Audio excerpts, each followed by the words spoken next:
It gets closer than close, but there's no overtime this time around. It's Cloud9 that managed to take their map pick win, but it certainly wasn't made easy. Automatic, he was delivering in the best way he could. Kusa showing us some fantastic form, but it still wasn't meant to be. Cloud9 had the confidence on their map pick. There were some very back and forth rounds, and now we head on to Train to see how this is gonna go. But Vendetta, I gotta start with you on this, man. Cloud9, that could have easily not gone in their favor. Yeah, actually, again, like looking at all the stats that there is, I'm surprised it even was a close game. And even though all the stats go in the favor of Cloud9, I still sat with the feeling that Gen.G should have won. Sometimes it just goes that way. Well, Potter, you're looking at Sonic having a pretty hard time in this game.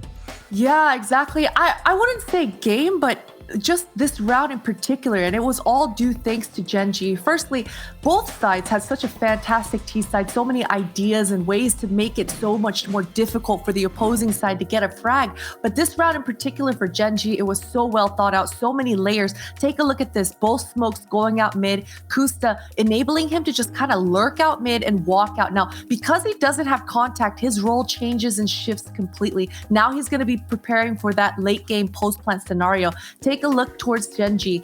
This turns into a simple A execute, but it's the way that individuals are reacting on the Gen.G side, making it so hard for Sonic to actually find an angle, find that line of sight, and ultimately find a frag. So if we actually go to the point of views of these players, you're going to kind of see the personalities that I always speak about coming out in these individuals, in these tense moments. Kusta, he's walking out mid, preparing himself, communicating towards his teammates. Look, I got your elevator. There's no one on the CT ramp. You're good to go. Now, Ben10 and Som just crouching, looking at the ground, making it so difficult for Sonic to actually even find anything. And then OC, he was completely flashed out, blinded out, and ultimately just kind of taken outside of the round. Then once again, Kusta just closing out the round because he was in an optimal position, because he understood exactly where the duels were going to be coming. So once again, a really well thought out execute from Gen.G with a lot of layers, and it just working out so perfectly for them in that moment.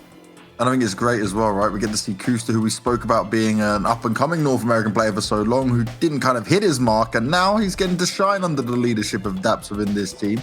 But is this going to be enough for Gen.G to seal the deal here on Train and make us go to a third, or could it be going Cloud9 all the way? I mean, for my money, I had Gen.G on Train. I felt super confident in them picking it. I feel really confident in them actually winning out the map as well. So yeah, I think we're going to a third. Also, you know, I gotta say, I'm really appreciating Gen.G's adjustments. We saw Daps, how mobile he was on that CT side on Dust 2, going from A to B, just trying to figure out exactly where he can bring the most value. So going onto this Train, I'm very much excited to see how much different their CT side and their T side actually looks with Daps. And that's one thing we got to look forward to seeing, right? Because these two teams can make it go back and forth. They can make it very tight in terms of score lines, but it's all about who's going to be able to take it on this next map. And Gen.G, while maybe slightly favored, we'll have to wait and see when we get into the server. And that's exactly what we're going to do next. It's time for us to hit a break as always. But when you come back, we'll be moving on to map 2 between Gen.G and Cloud9.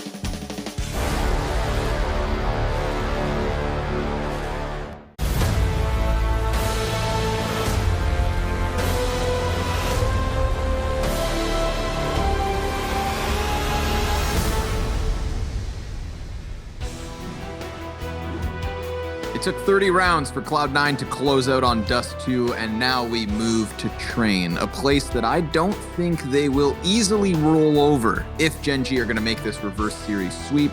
Scrawny, Launders, are you ready, my man? I am. I wonder who would have won the game if it was only best of 24. That's my question. Yeah, that's actually, whoa, dude. Hey, now, there's some MR12 charity games going on this weekend, so I think that's kind of cool. We haven't been able to watch it, but I would love to check some of that out, man. You know, I'm all for playing around with the formula for Counter-Strike. You know, as long as Counter-Strike's involved, it's going to be a delicious dish. So yeah, let's play around. Let's have some fun. Let's do it on Train, folks. Map 2 coming at you hot. Yeah, Gen.G may be slightly favored on this map, but we know Cloud9 can play, and obviously that last map couldn't have been any tighter. I kind of say with Ven, I feel like I'm surprised Gen.G lost, but at the same time, I'm not surprised Cloud9 won. But that was like the most Dust 2 It's like the most Dust 2 thing that could ever happen. 30 rounds, very even, not too much amazing stuff going on tactically, just like fairly simple, good trading, lots of shots being hit, everybody hitting shots. It's one of my favorite parts. Like no one's really lagging behind in these matches. Nice pick up by Sonic. Yes, sir. Up into the box halls, dropping one. I think there's still that conversation to be had about like Dust 2 as a pick, though. You know, this is 2 series back-to-back for Cloud9 where it takes overtime or 30 rounds to get that map win. Dust 2 never guaranteed. Nope. Nope. Not at all. If you're playing real hot and your opponent's a little bit slow, then you can definitely flex it on them. But hey, yo, Floppy, little labored effort there at the top of the B site, still able to connect the headshot in the end. Automatic and Daps now, all that's left over. They're just trying to find their bomb plant. There's a flank coming in behind them. So this is a real difficult position for them to be in. If they could have cleared the flank and also gotten another kill, then maybe, just maybe. But it's a CT pistol round win for Cloud9. I like Gen.G's train because of their executes, so I'm looking forward to seeing what their T-side has to offer. Not an incredible start, but when we get to the rifle rounds, I think one thing that makes this team good, maps aside, is their executes and their ability to throw a lot of volatility into their types of strategies, like fast, slow, different looks on the same site, lots of strats in general, and good lurks. And I think on train, I think that highlights how good your T-side can get, because this is a tough map. It's one of the hardest maps you can play, and it's very friendly to good executes. Not necessarily complicated, but just like good ones with good spacing, and they have great execution. Just the Glocks. Gonna get fed to the SMG of Floppy. He takes 3 frags. OC's got the double. M4 picked right back up. So, yeah, as expected, that's as textbook as the anti-eco gets. The idea is obviously to have the Glock upper peak so they pull the Z attention, and if that guy stays alive long enough, they ram the site, maybe get 1 kill, maybe get the bomb down. As long as they keep Z busy for a moment, they'll use a whole human to do it. These guys are ruthless. An entire human. Whoa, Som. He's got fire just behind him. Very close on the T-Con, but he just completely wrecks Modem. Get out of my face. Som's ready to keep going up here, and, well, there's not much to hold him back on the A-bomb site. It's not going to be any easier with both Sonic and OC falling. JT and Floppy, 2 versus 5. Gen.G coming out. Looking real good on this T side. Crisp close to that 3rd round. They keep 4 players alive. That was absolutely not an easy shot for Som to hit. I feel like you see a flash coming in like that, you see Som get destroyed most of the time. He's got less fire rate from that angle. He's not running in that spot. He's the one not peeking. He's getting peeked, so everything was kind of working against him, except for the fact that flash popped behind Som. That helped out a lot. And then the op shot dropped at Ivy. That was, or inner or something. And then 1 tap down Ivy. Wow. Couldn't ask for a sicker round aim-wise from Gen.G. Ooh, Cloud9 going to try to force the issue. What I do like about Cloud9's pistol rounds is they're always quick. You know, they're not wasting anybody's time. They're clearly not paid by the hour. So this one comes to a fast close. They use that explosiveness and the element of surprise to get 2 T's dead. But 2's the magic number. That's where we're tied. Round 5 coming up next. They're straight to the point, like the pin of a needle. I like that. Unlike a climb of Mount Everest, that's not straight to the point. That takes a long time. It's laborious. Yeah, takes effort. It's cold. True. It's not very easy. Deny the ladder push. They didn't get eyes on it. Sonic's up top. That would have actually probably cost them a life to get this information and to get down ladder. JT Flash, he pushes into what was supposed to be their sanctuary, kills a guy in the back. Fentech goes down. Kusta comes out for the trade. Not a bad situation for Gen.G whatsoever, but OC has something to say about that. Oh, wow, Sonic. That secondary off at the same time. There's still 3 snipers in play for the 4 remaining. And Automatic's just going to keep walking up here. He sees that back turn. That's 1. The player in the office can't actually do anything, so if only he would have been able to drop Sonic. But Sonic comes out there with a right eye peek advantage, so he's favored in the duel. This one was weird. That like first Kusta fight. So JT gets flashed outside and then pushes in the ladder. They don't hear him at all. I think what happened was Bentet dropped the went down the ladder, dropped the Molotov, and then after that, they did a silent drop. So they just probably climbed down the ladder slowly. So JT has no idea they're in there. But they know that JT could not be standing in the back of the ladder because of Bentet's Molotov. So I think that they found a cool timing and way to do that. But yeah, Sonic ate him up like fast food, like the fast food joint that's in his name. Oh, block smoke. Oops. Automatic's going to lose vision. This shouldn't come back to bite Gen.G too badly. Saw him. Yo, he's behind enemy lines. There's a player on the bomb site in OC who still has cover, but now he's been spotted. And Som's going to just inch his way closer. If he has the trigger discipline, he could find more than one player, but he's actually going to go over to the B site. They have no clue that he's behind them. Oh, and there it is. He sees Floppy. Can't really deal with it. Oh, this is so He awkward. has JT come back. Yeah. He's going to try to manage more than just one, but I mean, damn, Som, he thought he was in control of the situation until it all starts to unfold around him.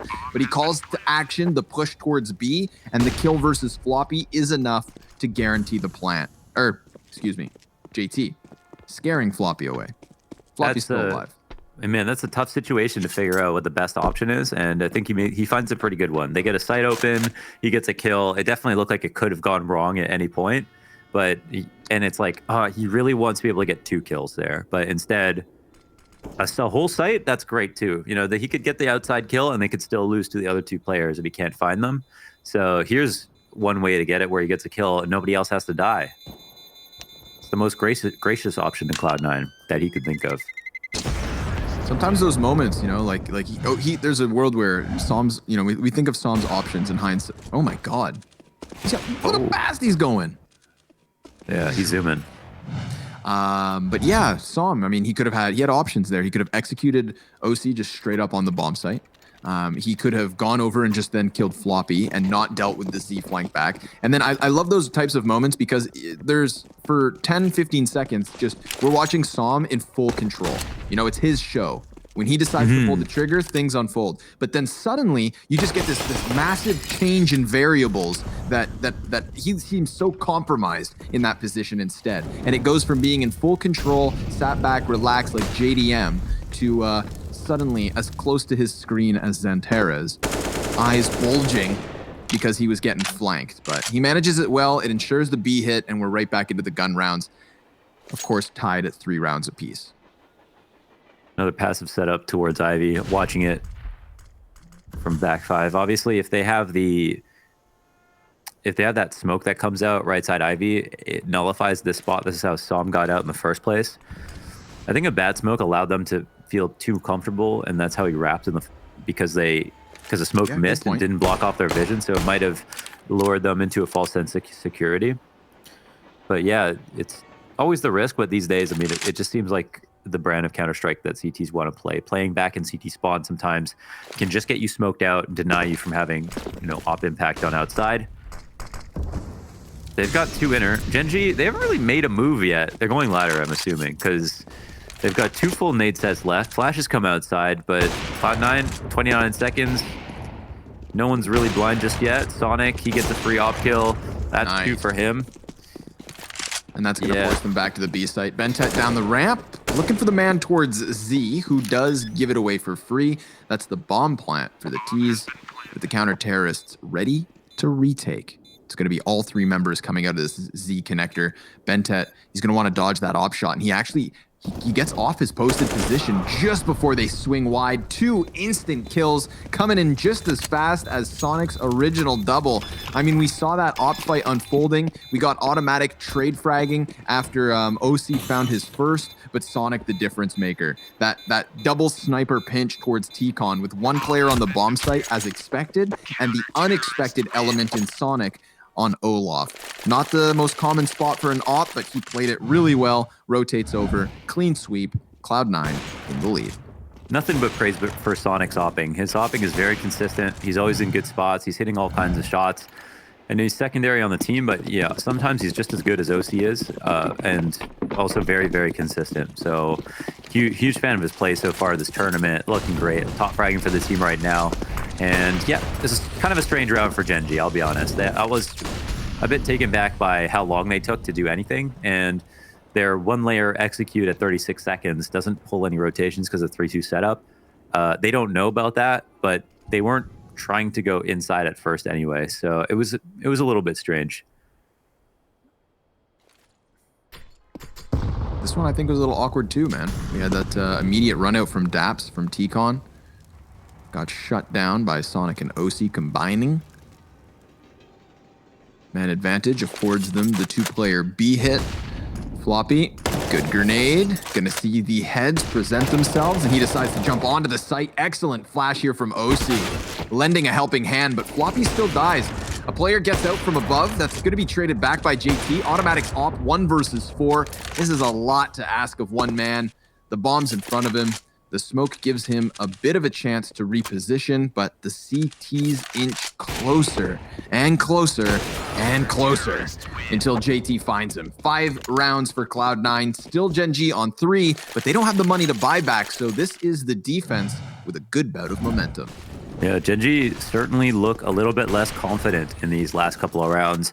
And we could see how that sandwich smoke could have made a world of difference for Daps to come out and maybe lurk. And that's not uncommon. Anything that's related to being an Olaf for that one player is kind of like an Olaf play. Just getting in front of the smokes, maintaining control, holding rotations outside. It's like all they want to do while they go in. Maybe have a flank kill come out, but conceal Daps' presence entirely. But because they were unable to do that, Cloud9 being active, looking for information, it kind of made it harder to get inside. And of course, OC's amazing flashbang really just put a highlight on Floppy and how consistent he is as an inner player. I remember a good old Floppy solo B-hold, but he's got a lot of targets kind of flooding at him. And the assistance of the op on the back line has to turn its attention to automatic. Quick kill versus him. Song's blocked, somehow managing a frag in the mix of it all. And now it's up to Daps' sidearm. He was trying to hide long enough to find impact, but nobody falls for that. Sonic bests him. A good old-fashioned pistol duel to get Cloud9 their 6th. So they double up the round count of their opponents. Gen.G moving through the eco, coming back in with another buy. I have promise still for their methodology. You know, they slow down rounds on the T side, and I think they should do that right now. I want to see a nice Ivy T-Con pinch. I want to see a little ladder control being fought over for in the first few, 30 seconds. Let's see it, Gen.G. Let's see what you got. Dig deep. Yeah, and they had that Bentat play into ladder that allowed them to sneak outside, and at that first kill, the 5v5 executes are not looking great versus Cloud9. Cloud9 seem okay from that perspective. And also sometimes they're just not getting that kill. Oh, this is a triple man push. This is a good spray down from Bentat. Definitely better than it was worse. They lost him ultimately. And Modem baits Kusta forward with the smoke to make it seem like he was falling back. You talked about Modem on the A site in that one op duel. I'm sure this is unrelatable for some viewers who might just be watching now. But he was crossing cat to the site box. And then the other opper who was fighting him assumed he was going to peek the other side of the box. Modem came back and peeked an angle you would normally get opt-in, but it was by baiting someone's attention. Kind of the same principle he used there. And whoa, OC drops that shot and gets tagged as well. Sonic, though, not dropping shots. He's man. So good. He's so good, man. He's so good. Another 3-piece, he is so 12 hot, and brother. 3. Look at this. Kusta baited back in, as you said, by Modem. Big brain play, but I want to see that Sonic 3-piece. One, man, how many times does somebody unscope like that and then not get a chance to recover the play? But Sonic instead corrects his mistake, follows up with the 2 bodies after the first one. Sonic looking like Cloud9's primary opper at the moment. He's making OC sweat for the paycheck. But Kusta gonna charge headstrong down Olaf, try to pressure Ivy, where Sonic's pinned into the corner. He got 1 kill off of the AWP, and now suddenly it's a 2 versus 4. So Gen.G come barreling down Ivy into this outer site, and Floppy's gonna try to run forward here. He's caught by Bentat, traded out by OC. This would have to be the 1 versus 4 clutch with an off. Grenade gives him the chance, but Som's already posted his second frag in the round. Gen.G, you could argue, robbing that last one. Keeping this one close. 3 rounds the difference. Round 12 coming at you. Guns all over the place. This one was hectic. Not exactly sure how it all went down with the Ivy push. They had 2 players there. Sonic maybe missed a shot, plus JT missed a shot. Don't know. but they seem like they should have had a pretty good setup, but forcing Sonic onto the sidearm is exactly what you want to do with the pistols. Really just delete all of the space between you two, even the playing field. Weaken the weapon. Gonna boost over the smoke. This is gonna compromise Modem's spot. But he does have the blanket of cover to fall back with if he chooses to, which he does. Don't blame him. Let's get a second look at Ivy, see what happened.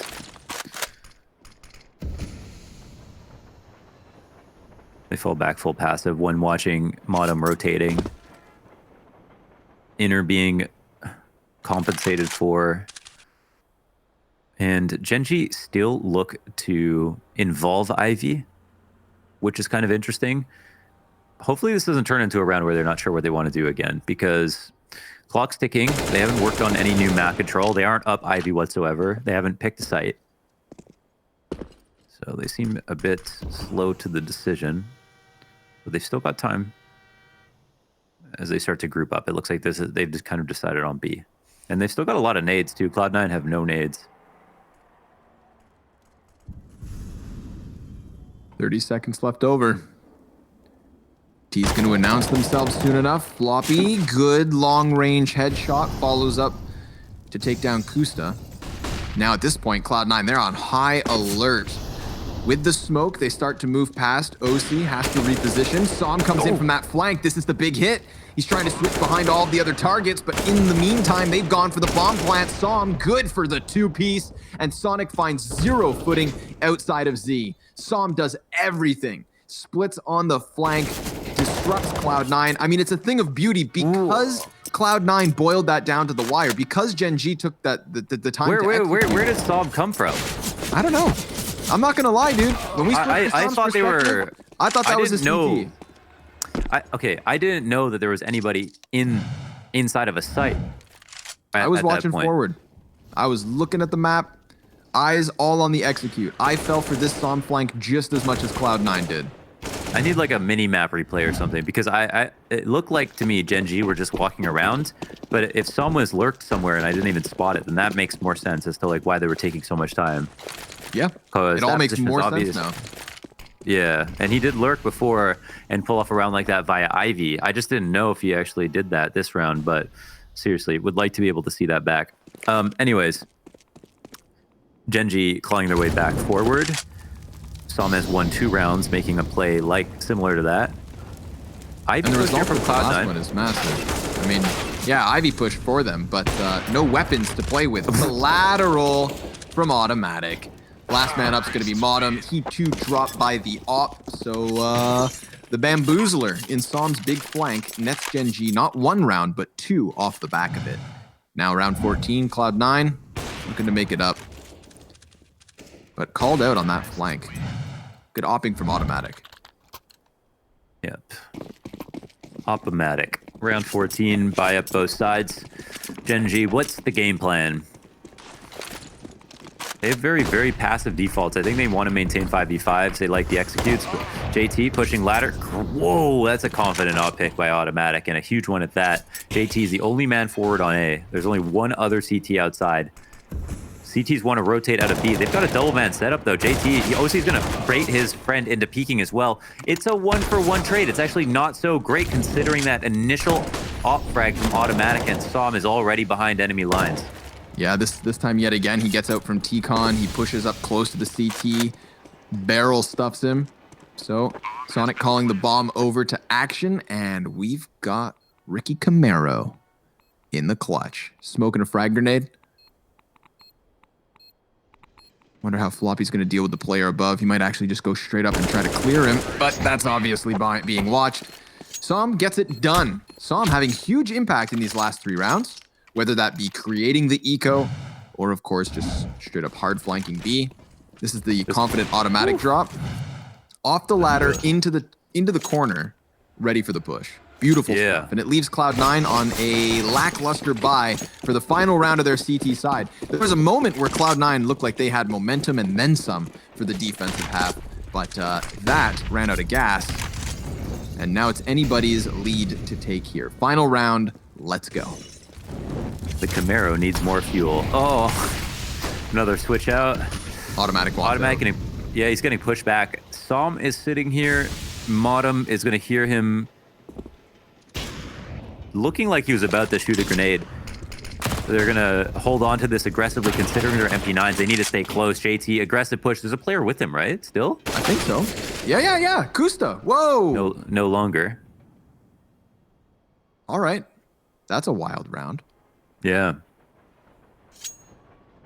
There's been some weird things going on. Let's get out of this half. Yeah, we need a halftime break so that sanity can sink back in. And speaking of insanity, Sonic has been looking out of his mind this half. 14-7. MP9 posted for the peak. He's going to be met by 3 Ts, though, so going to be tough to line them all up. Still takes down Daps first. Then the AK moves by the Opper as Automatic was trying to keep eyes towards sight, but he too switches over to the rifle. And he's dropped by OC, who gets clapped by Som. Just spotted another body back by T-Con, and seems to be wary of ladder as well. This is one of those unthinkable ace clutches that Som could pull out of nowhere. He gets the bomb down, and he's even going to cheat towards Z. He's being flanked by Old Bomb, though, so the longer he stays hyper-focused, the more difficult this gets. Now he's been spotted. He's on 1 point of health, and thank God for grenades. Floppy gonna chuck that one into the bomb site. Nobody else needs to die. It's Cloud9 with an 8th at the end. But man, they could have had an even better half. Some shenanigans and antics from Som at that B site. A couple ecos added to the tally. Gen.G 1 round short. But this is gonna be a good second half. So we'll be back after the break.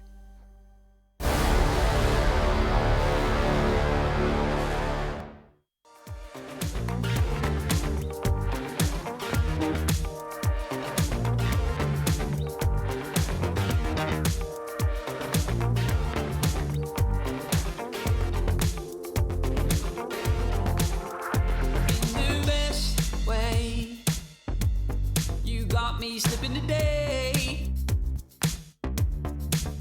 but in the first place, well, I never wanted to say. Let me get you alone. I've got a little place in mind. Let me take you alone. There's gonna be a space and time.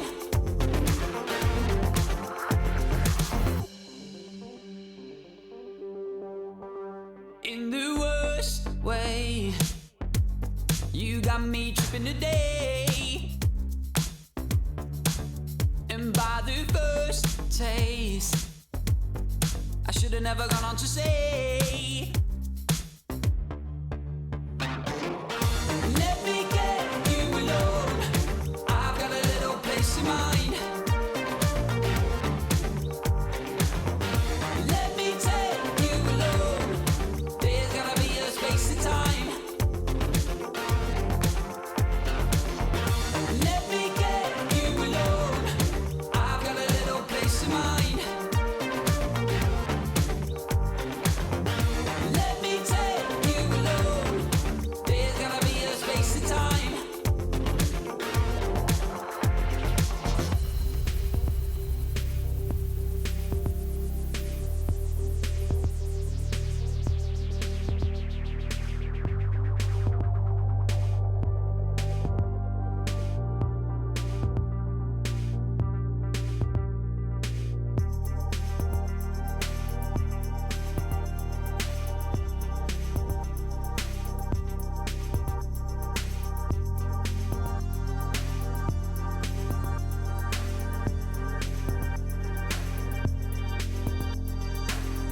Let me get you alone.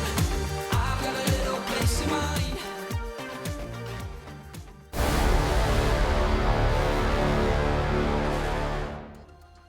Potentially the final half of the North American group stage. Gen.G and Cloud9 locking horns here on Train. Way too close to call what's up, but there's one thing we know, and that's Gen.G did a good enough job on their T side to lock down this defense. But if they're going to do that, they have to cool off some of the individuals of Cloud9, most notably this man, Sonic, with a lights out op half so far on this map. Now, Daps does stay alive in the upper box halls, and JT seems aware of this, so he's actually going to plant on the opposite side of B, while Modem goes into Z and clears out the first body. Daps still a problem, but OC deals with that one. Man advantage up here for the terrorists. Little flashbang play from JT, trying to disrupt their retake as the CTs just sprint into this site. Som not shying away from any of these fights.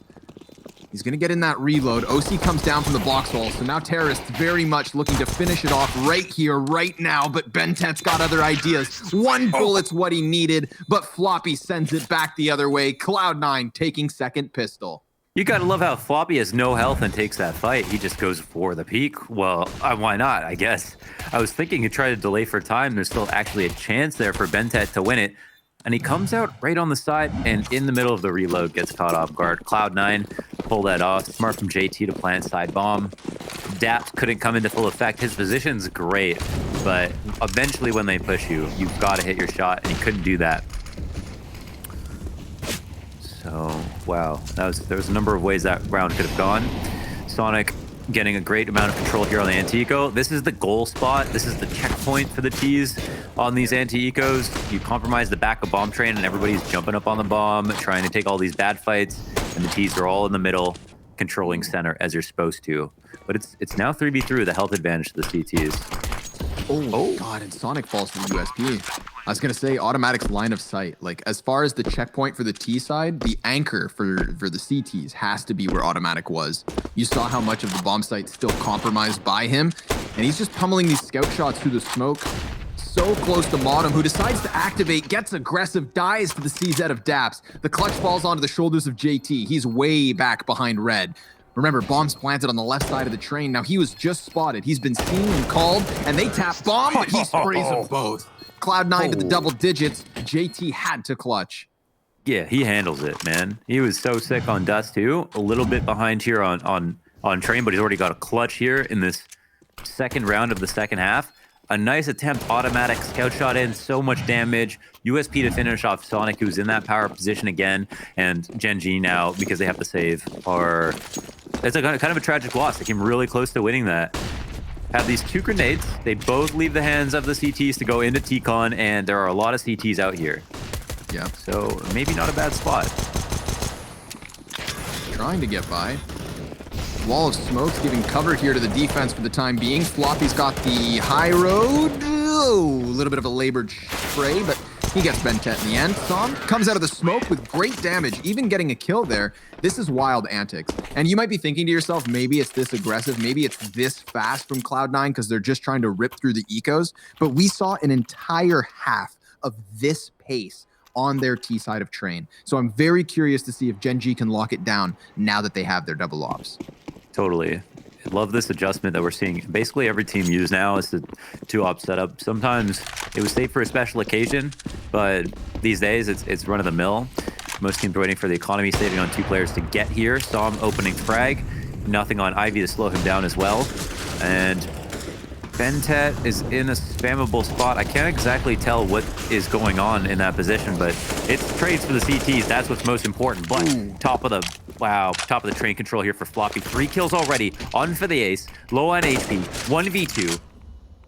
Op insight, which means there's one player. I mean, his health might not matter. And he spots another one. He's in danger of dying both sides. Whoa. First frag.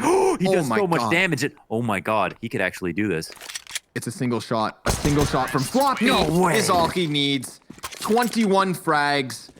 5 in this round. Just straight up stampeding that A site. What's his route? Because you said you didn't quite know what was going on inside of that smoke. Bentet's at the base of the E box, and he's the first one Floppy gets. He takes top train. He gets that second on the, or rather third, for the bomb site kill. That was the headshot that he definitely needed, because that was the closest the counter-terrorists ever had to a 2-versus-1 versus him. Other than that, it was 1v1 individual duels, and Floppy just body bags them all. 9 deaths, 5 of which caused by Floppy. His team fell around him, but his opponents fall even harder, right back down into the pistols. It seems still doable. They've gotten incredibly close with rounds like these ones, so let's see if Floppy can do it again. Bentet gets him dead. Sonic tries to trade, but he too taken out, so it is a man advantage turn double. OC's attempt to clutch now, 1v3. He's got to have to try to dodge shots, and it falls short. This is explosive Counter-Strike on the A site. It could have been an easy cleanup anti-eco. I think JT missed a spray. There was a few shots here that didn't go so well. It's another stack up outside by the CTs. I mean, they're doing what works, right? It's been 3 rounds in a row that they've come for this fight, and this time they finally end up winning the duos.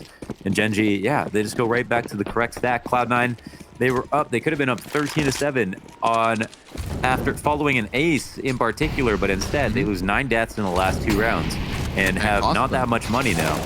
Yeah, they're going to try to run through the Molotov, put it out with the smoke. Daps, just good for the 1, but it's automatic here, lending a helping hand off Z. Bentet to the top of the trains, puts himself in a dangerous position, but Cloud9 want that bomb plant, and it hasn't yet gone down. Sonic able to trade just the 1, Floppy back at it.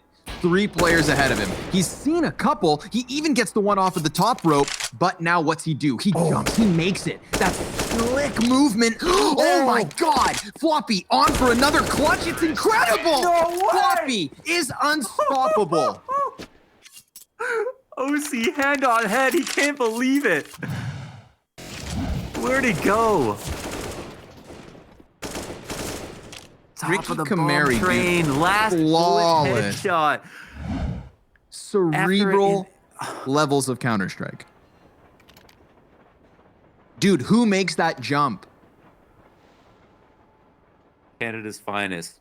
More on Dap's prize pool. He is the 4th highest earning Canadian CSGO player of all time. Just behind Stanislaw, funnily enough, Launders is 179. I'm top 200 highest earning Canadian CSGO players. That's pretty sick. What about me, man? You've made money? Okay. We'll put you in there. I'll call the guy who makes the list. But you got to report the income. Yeah, pull the strings. I think it's $54. Okay. According to Wikipedia. Can't be that far off. I haven't made that much. Man, Floppy ace, I can't. 1v3. Oh my God, bro. That 1v3 is even nicer than the ace. Way nicer. Dude, the jump. That jump. I mean, so easy to fail. He even does it sideways. And Like, if he fails turns that, towards it, but he looks like a goober, you know? He just like, well, flops down onto the bomb site. well, he just doesn't loses win his is the line of thing. sight and like everything. that's how he wins. Oh my goodness, unreal scenes here. Let's see. We're right back at it in the B bomb site. Automatics had enough. He puts Floppy to rest. Now that my scout God, from of course they Dap lose. also finding a headshot, and Automatic flicks back. Sonic, come on. 1v5? You're no Floppy, right? He's going to have to peek into Automatic, and if he doesn't, Daps comes upper. So yeah, Automatic's got frags too. 4 kills in this one, keeping Gen.G close. Cloud9, had they won that round back on the outer yard, as you said, they could have been leading 13, 14, 7, whatever it may have been. Floppy kept them in that lead, but it's not to say that it's been convincing. You know, that's the scary part Floppy, here for Cloud9. I mean, been by the skin up of their until teeth. that point, they would have been 12 whatever, and they won that 13. They'd be at 14 right now with that round. If they just won their eco, like they still would be in a great spot. It's just after that point, that's when things start to go a bit weird. That's one hell of a grenade onto Bentet, but it's Cloud9 who have the pistols now. Ooh, they are really far pressed outside. Is Automatic? No. Okay, yeah, he's aware. Ooh, man, okay. aware and on point. He's getting better every round. Trying to take the title of top opper in this matchup. Uh-oh. Yeah. Modem's got an op. And Modem's got Automatic. Oh, and he's going to have another player super, super close. It's all down to what? Kusta. Oh my God. This is why you can't let him out of T-Con. Kusta. Let's see what you can do. He's going to have Modem with the op up close. That's the scout on OC falling back. Deagle on Floppy. These players have armor, but they really don't have much health. Kusta's got the grenades to try and stick this as well. Kit on top of it all. Oh, but he gets tagged.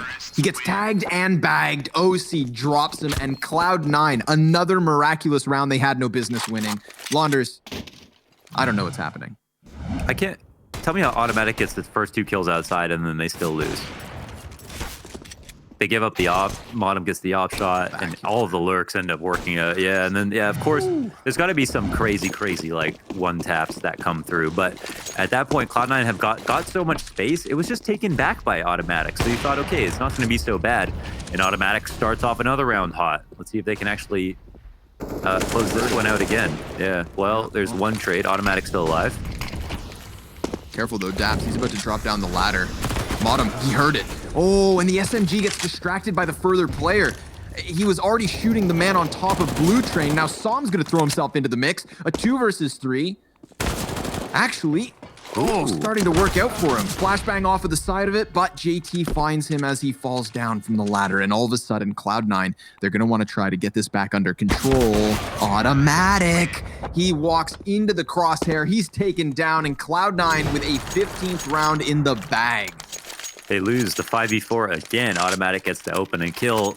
Nobody else really frags until Som comes through. The holds have been quite bad, actually. And if we look at the kills, 2 on 10.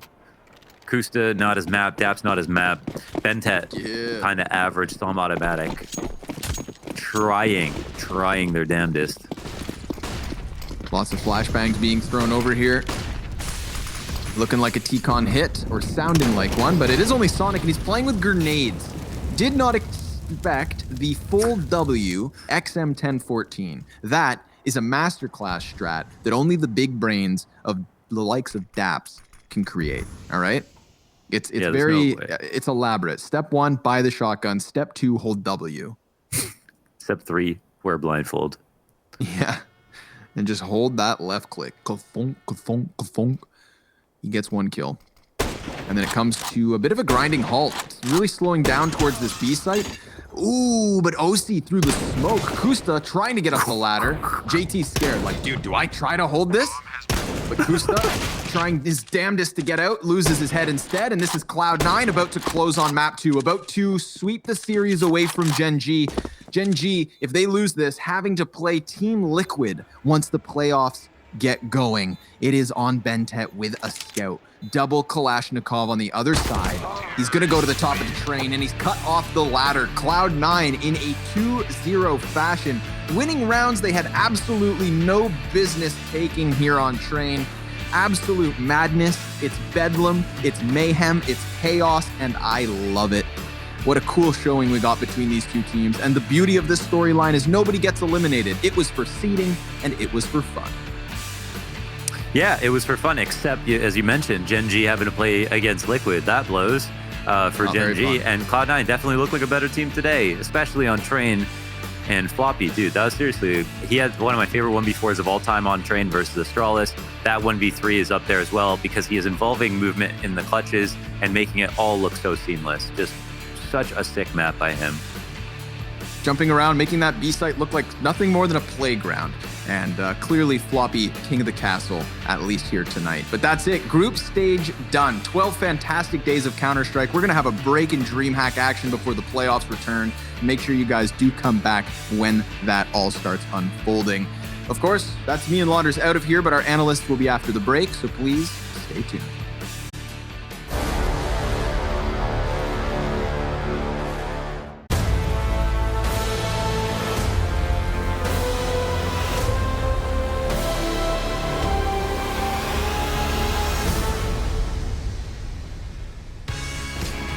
Dust 2 went all the rounds, but when it came to trade, it was a 16-9 victory for Cloud9 to make this a 2-0 clean sweep. And Floppy, the man on your screens right now, he had some of these epic moments over and over again that maybe without them, this scoreline would be a hell of a lot closer.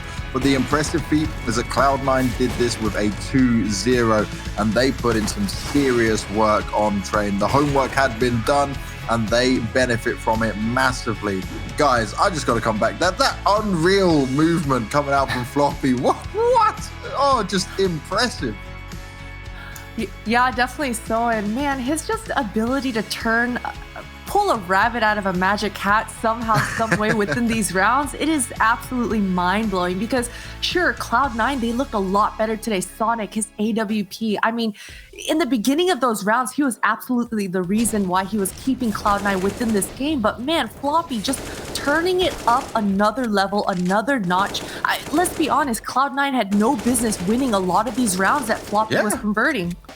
Yeah, no, I mean, I thought the big magician in this game was going to be Som for the longest of times, seeing how he was finding so many successful flanks on Gen.G's T side, which is pretty much what salvaged their half. And, well, you know, he swapped over to the second half, and it's Floppy deciding that, you know, he's the David Copperfield of the server. And I don't know, like at that point, there's not really a whole lot that Gen.G necessarily does wrong either in a lot of those rounds. Sure, you can always go back and say like, okay, well, they shouldn't have taken, you know, like, you know, one-on-one duels, etc. But sometimes the situation doesn't necessarily allow for you to do, you know, dual peaks and so on. Yeah. And again, like it's an insane performance from Floppy to actually be able to connect on these shots time and time and time again.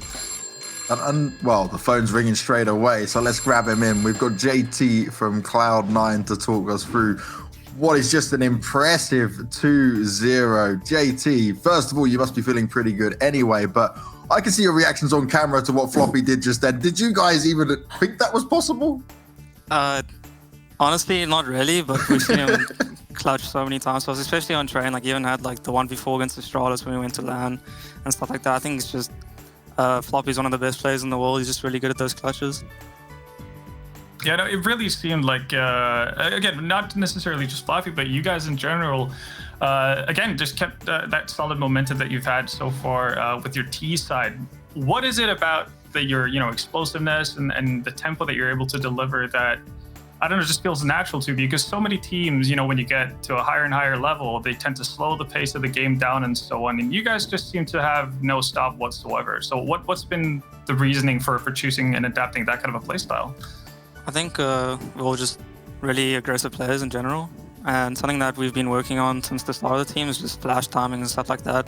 And when we have like these crazy good flash timings and all that, we know like the routes that each player needs to take. It's really simple to play. I think simple's a lot of times better than like these deep volley rounds and stuff like that. It's just easier for us, I think. We're comfortable doing that. Now, JT, you in particular, there was a round on train, this one right here on the replays. How did you know that Kusta was behind you? What was the tell? At the beginning of the round, they did this like specific molly for ladder when they take it.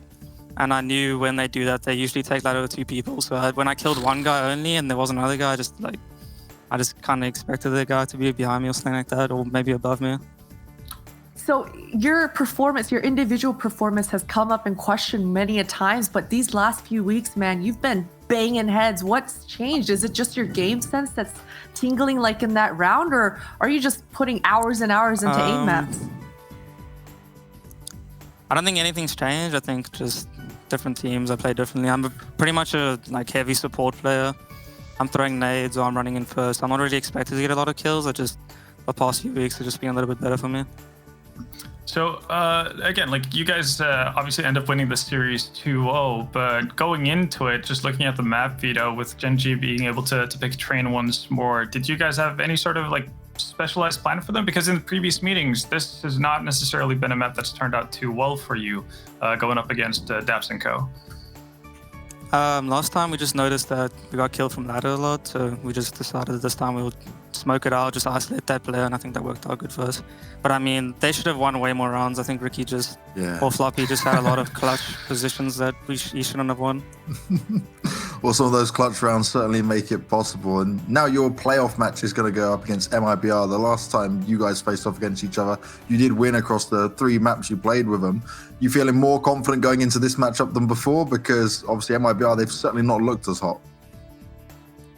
I think we're comfortable playing MIBR. We've played them like many times before, scrimming them constantly. So yeah, I think it's a good matchup for us. I think the playstyles match up nicely. And what are you going to be doing for the next week in getting prepared for the playoff stages? I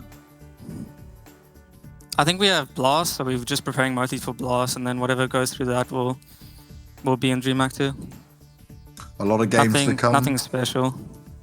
A lot of games, a lot of practice come. Well, JT, you've managed to secure your playoff spot and you managed to take down Gen.G 2-0. So congratulations to you. And we're looking forward to seeing you in a couple of weeks' time.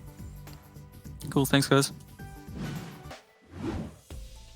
Good stuff there from JT and co. And again, it's not just about Floppy, right? There's a whole system built around this. There's a whole way that they can get it done. But especially in moments like that, we could really see that the scoreline should have been a lot closer than what it actually ended up being. Yeah, no, it definitely should have been. Again, I didn't feel the exact same way as I did on Dust 2. I definitely feel like Gen.G had multiple opportunities, like JT says, to grab a fair few more rounds on Train and actually make it, potentially an overtime game. But in this one, it kind of felt more deserved. I kind of felt okay with Cloud9 winning. On Dust 2, I sat with this confused feeling, thinking like, yeah, Gen.G probably should have had that. But in this one, I feel like Cloud9 overall played better. So even regardless if the results would have been closer or not, I still think we got the correct outcome. Well, yeah, we certainly did. And that phone is ringing for one final time. We've got Elmer Putty, the coach of Gen.G, to join us again. Elmer Putty, I'm going to start with the Dust 2 side of things. It was very close and many chances for you guys to close it out. But what do you think kind of went wrong for you guys in the end?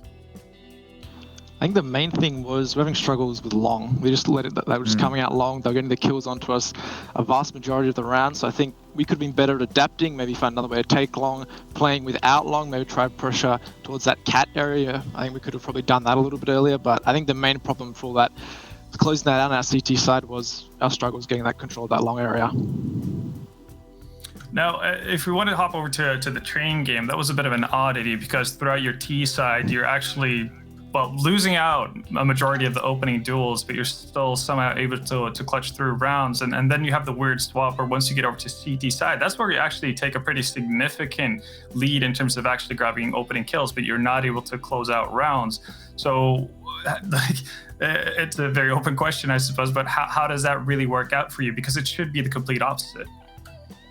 Yeah, I think particularly on that CT side, we should have won way more rounds. And the rounds we did win were the ones we probably shouldn't have won with deagles and stuff. So yeah, that second half of that map was pretty crazy. It was definitely one of the more interesting halves I've been involved in. And then on our T side, I mean, we're very confident in our Train T side. We've put a lot of time into it. I think we have a lot of different options we can go to. So even when we lose that opening pick, we kind of still know what we're going to do sometimes, and we have all these ways to get ourselves back into rounds. So I think that's just a map we've put a little bit of time into, and we've really worked out Train because it wasn't always the best map for us. I don't think it's maybe still not the best map for us, but we do have some of those options to go to if we want to.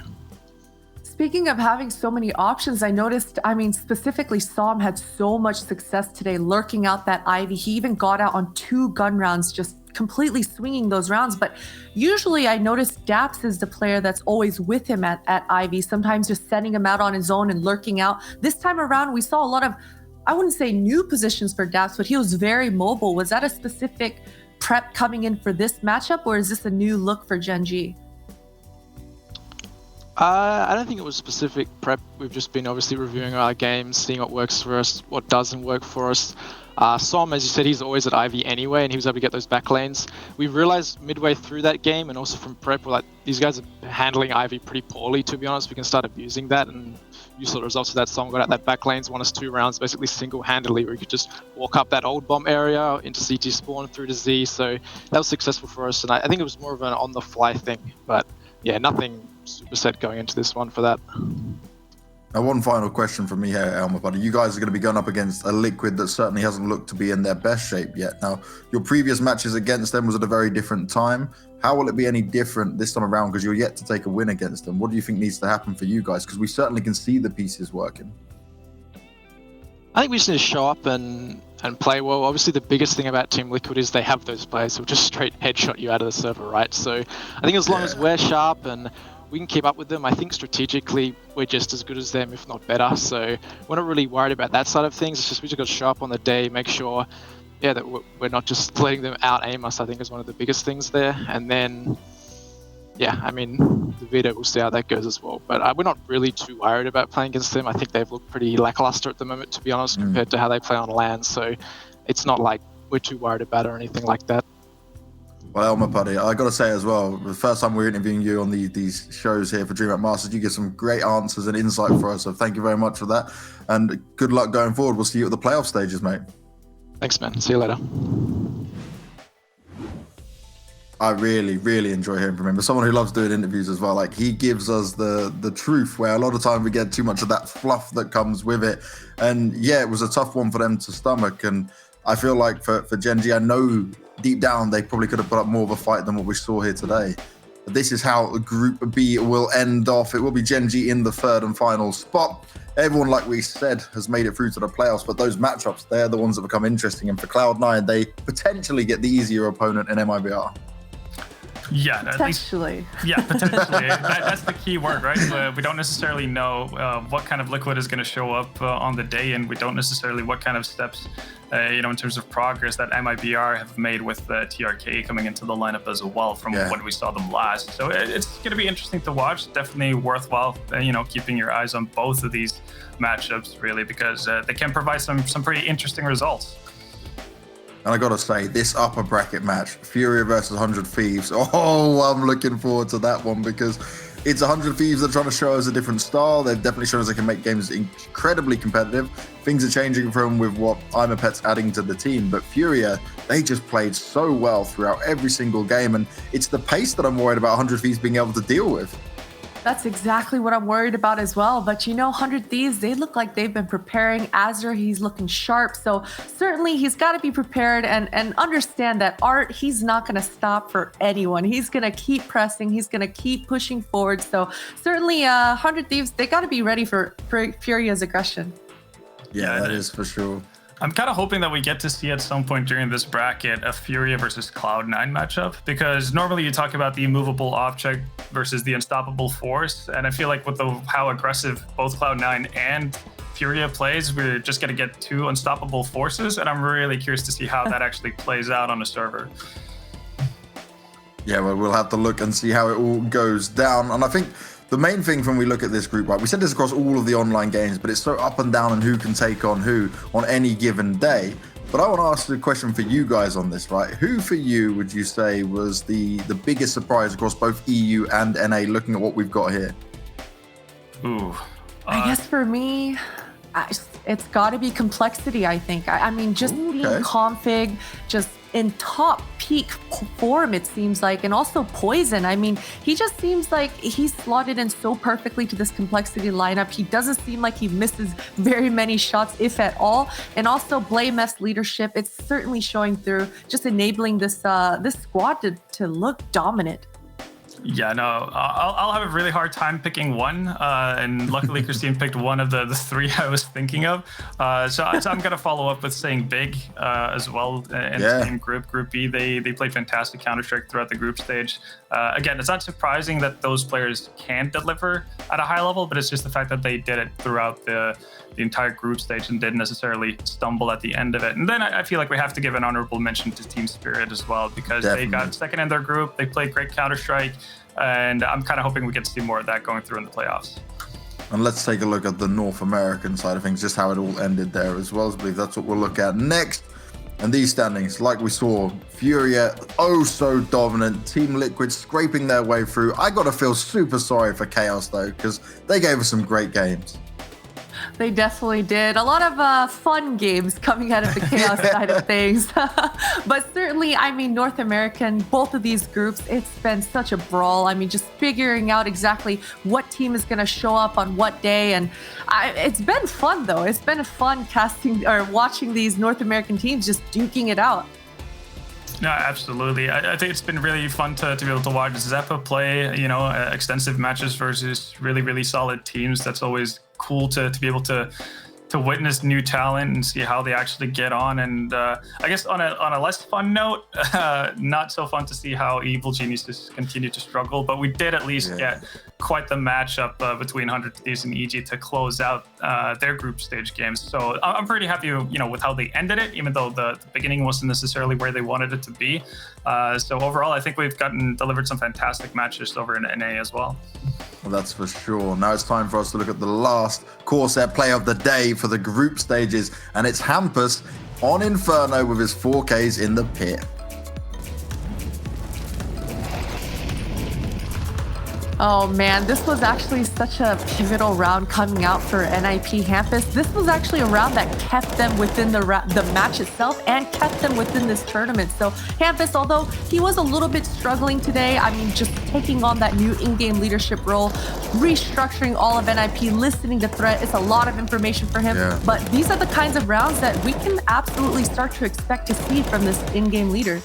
Now, I wasn't obviously there for this game during the hosting or anything, but one thing I want to point out is Rez put a tweet out about people giving Hampus such a hard time as being a new in-game leader, but you got to remember, Hampus's in-game leader success came from him working with the same amount of players, same kind of players for a very long time. He's now moving in a completely different team. He's got a very different set of teams he's going up against in terms of tier 1 opponents here, so he definitely needs a little bit more time with it, and hopefully with him, Threat working together and these guys, they can actually make something happen here, because sometimes in the community we can be just a little bit too harsh and people are very dumb with their comments.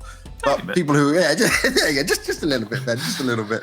But one set of people that we do love, and we love every single one of them, that decide to make the DreamHack Masters an impossible product here for us online is our amazing sponsors from Corsair, Intel, Monster Energy, DTS, AT&T, and Betway. Without any of those guys, none of this would be possible. And guys, even though maybe some of us won't all be back at this time, Asia and Oceania region will be back on Tuesday, and then the playoffs will be starting on the 8th of June. So we got a little while to wait before we kick things back off here at the Masters, but I actually like this break between the playoffs. I don't know about you guys, because it's like, okay, we get a week's break from, means they get some extra time to change things up and see what improvements they can make, and maybe some of the teams that we doubted, they can come in with a stronger form than what we showed. Potter, I'm going to give you one last chance, and then Ben, I'll go over to you as well. Anything you want to say to close out the day? I mean, it's been a fantastic day of Counter-Strike, and I love to see Floppy just being ignited, but also I like to see Automatic. I mean, he had a stellar performance today across both maps, and although Gen.G lost, I mean, he was the biggest question mark coming into today. We just heard Elma Putty talking about individual performance, absolutely needing it versus Liquid, so I'm excited to see some more Counter-Strike unfolding in the weeks to come. Yeah, again, echoing the same sentiment as Christine. It's been great fun. It's been a lot of fantastic CS to feast your eyes on so far today, and just in general for the entirety of the group stages. So really excited to see how the playoff takes on. I like the fact that we have a week to kind of reset, breathe, and obviously for the teams to really like hone in on their opponents. So that should make for some fantastic games. Well, we're done, and everyone who's watching at home, thank you very much for kicking it with us. As I said, on Tuesday we'll be back with Asia and Oceania, and then on the 8th of June we'll be back with our playoffs. So I'm going to continue chugging my can, probably play some Counter-Strike because I won't be going to sleep anytime soon, and we'll see you guys very soon.